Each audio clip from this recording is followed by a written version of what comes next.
John Green from FL Sales in Cleveland, Ohio. Let's talk a little bit about what's important to your clients, either your sellers or your buyers. Well, so let's talk in general terms. What we found is, I go back, I used to work for my father in the same industry back in the 70s when I got out of school. And back then, and we talk about this to a lot of different people over the years, a foundry would have a maintenance staff of 25 to 30 people. How big a foundry?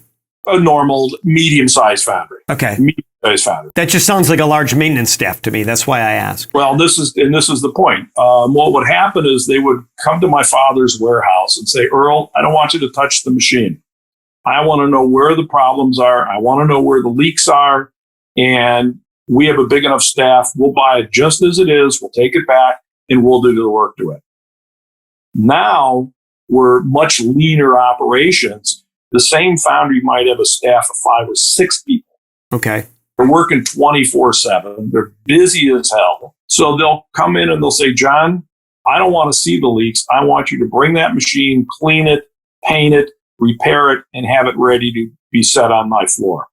So it's forced us as a company to go from just selling as is to doing what we call reconditioning. We don't do any rebuilding. We do reconditioning where, typically we'll strip a machine down, we'll sandblast it, we'll clean it, we'll paint it, we'll put it back together, we'll replace any worn parts, and we'll give the guy a warranty on it.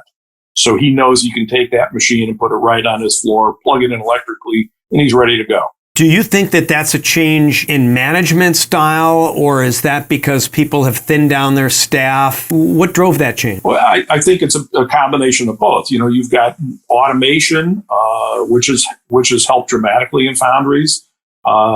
You have to remember, and this is what a lot of people don't realize, the average pay scale for a foundry worker, not the maintenance guy, is $14 to $17 an hour. Wow. You can go to McDonald's or Amazon for $15 an hour. So Who wants to go into a dirty, dark foundry where you're lifting heavy weights and doing that kind of labor?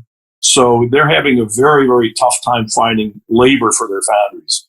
We have one customer up in Michigan who's been a good customer for a long, long time.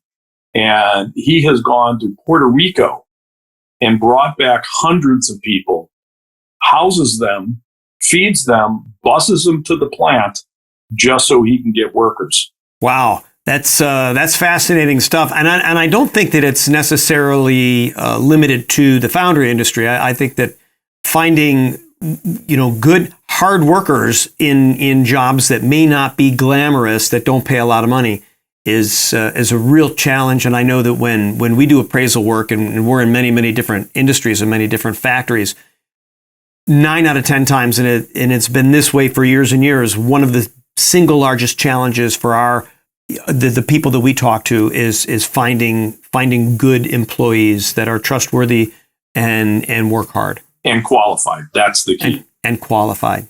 John Green, FL Sales, Cleveland, Ohio. Thanks for your time this morning. Thank you, David.